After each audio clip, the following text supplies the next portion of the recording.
Okay guys, so now that we got the film developing done, it's time to talk about what's going on here. So I did another impulsive buy of a medium format film camera, and the photos I was developing was actually shot on that roll spontaneously as well. So right after this, you guys are gonna get a small little vlog taken on my iPhone. Like I said, spontaneous, wasn't planning it, but I was like, hey, might as well try out the camera. Okay, so pretty much the night before, I decided that I don't need two 6x7 cameras. This was actually because Downtown Camera posted this Fuji camera, and I'm like, oh, do I want this?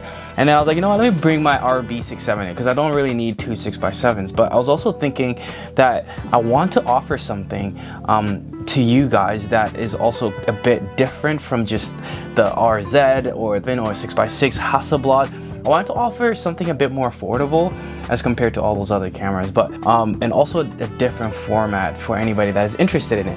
And this will be exciting for me as well, because I get to actually try a new format and have something a bit smaller. So the camera I ended up picking up was the Mamiya 645 Pro TL. Pretty much did a straight trade for this guy for the RB67. I do still have the RZ67, so don't worry, you guys are still gonna get 6x7 content. The Mamiya RZ67 and the RB67 are practically the same, so I kept the RZ because I was already kind of buying lenses for it. I am gonna pick up a second body for the RZ because it's electronical, and that'll be just like a safety thing. But pretty much, yes, I picked up the Mamiya 645, which is a beautiful, beautiful camera. So I did have a choice between the Pentax 645 or the Fuji GA 645. So I ended up going with this guy because I'm already familiar with modular cameras, and the deciding factors, because I actually did have a hard time picking, was that I searched up on Instagram the most tagged camera, and the most tagged camera is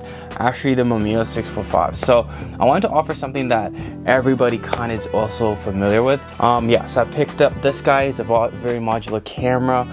You can remove the film back, you can remove the grip. Yeah, you can remove everything. You can remove the eye level prism. The other reason why I picked up this camera, guys, is because it has a metered prism. This is very, very important.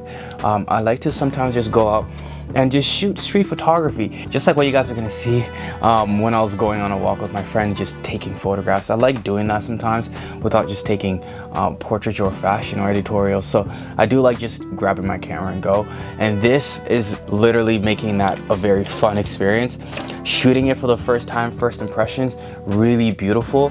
At first I was kind of afraid that it is a little bit heavy, and that was a little bit daunting how heavy it was, but it's not as bad as I thought. So it also has a very beautiful lens on it. It has a 80-1.9. Apparently this is the best lens you could ever get for this camera. I'm excited to bring this camera to you guys. First impressions are pretty good so far. It does weigh quite a bit, but we'll talk about that in the next video. But with that being said, enjoy the photos I took with it on my first roll shooting with this camera. First day, a couple hours getting it, just testing it out and stuff. So enjoy the photographs that are gonna come. Follow me on Instagram at Shot by Shiggy. And with that being said, subscribe to the channel. There's like a little square. I'm not sure if it's over here or over here. There's like a little square. Hit that little square. It'll subscribe automatically to the channel, and it won't disrupt the video. But with that being said, enjoy the Mamiya 645. This is my impulse buy again.